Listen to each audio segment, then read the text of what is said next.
Welcome to True Storm's Wasteland Edition, recently updated to version 1.4. Featured by Kotaku and PC Gamer, True Storms is a weather overhaul which adds new heavy and light storm weathers with new particle textures and visual effects, such as distant lightning and loads of new sounds for intense and realistic thunder, wind, and rain. It also adds several new weather types, including dust storms and variants of dangerous radiation rainstorms, each with their own new sounds and effects. There's also new details such as interior sound playback for appropriate structures like houses and inns, and much more, all of which will be covered in this video.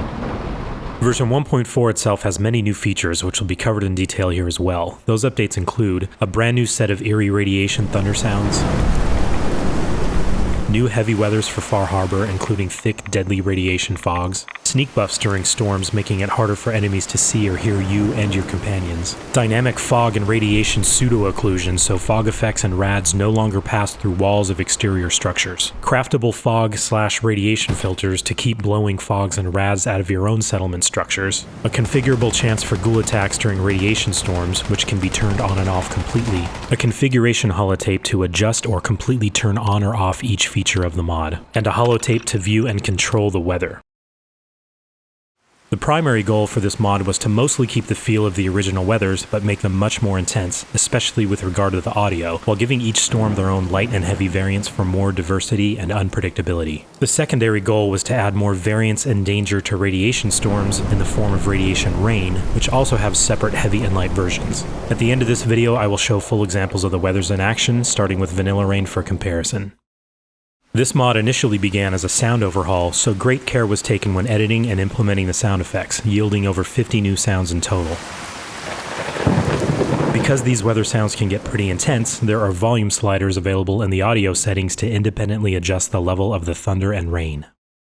In the vanilla game, if a storm was happening outside, you couldn't hear it while inside a full loading screen interior. This has changed in True Storms, which now has heavy and light versions of interior sound effects for rain, wind, and thunder, including rad storms.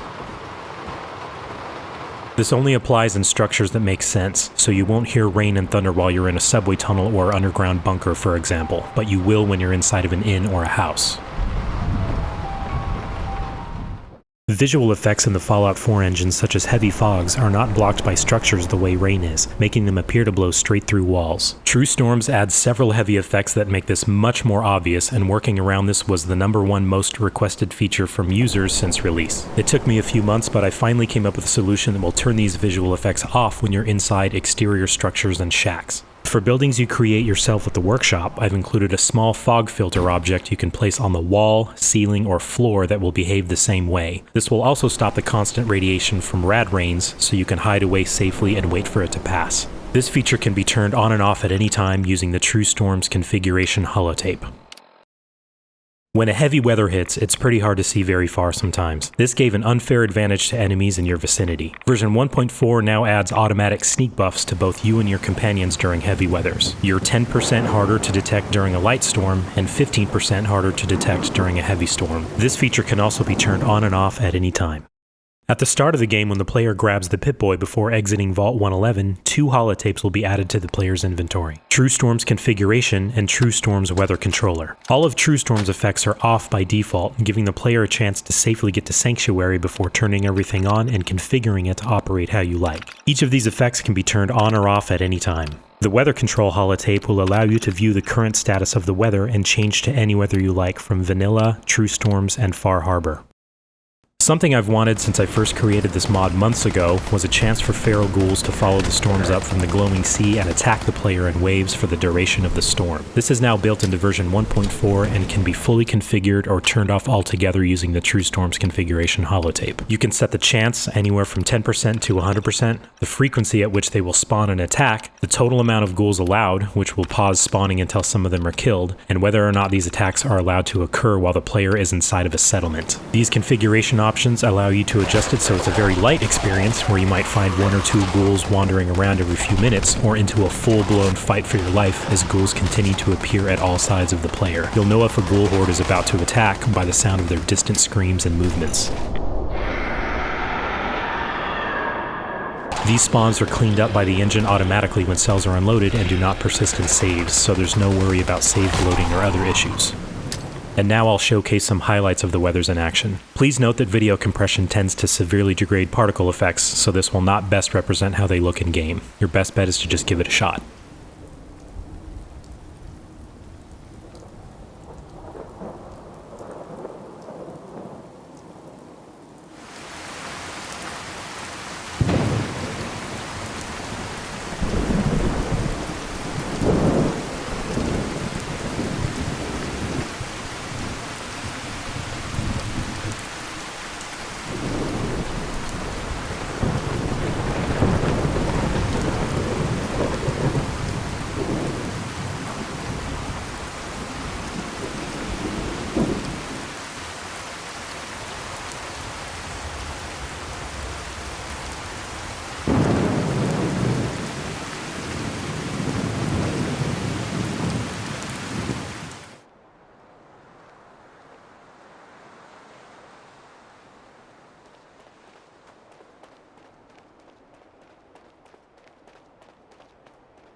True Storms version 1.4 is available now on Nexus Mods and will be available soon on Bethesda.net for both the PC and Xbox platforms.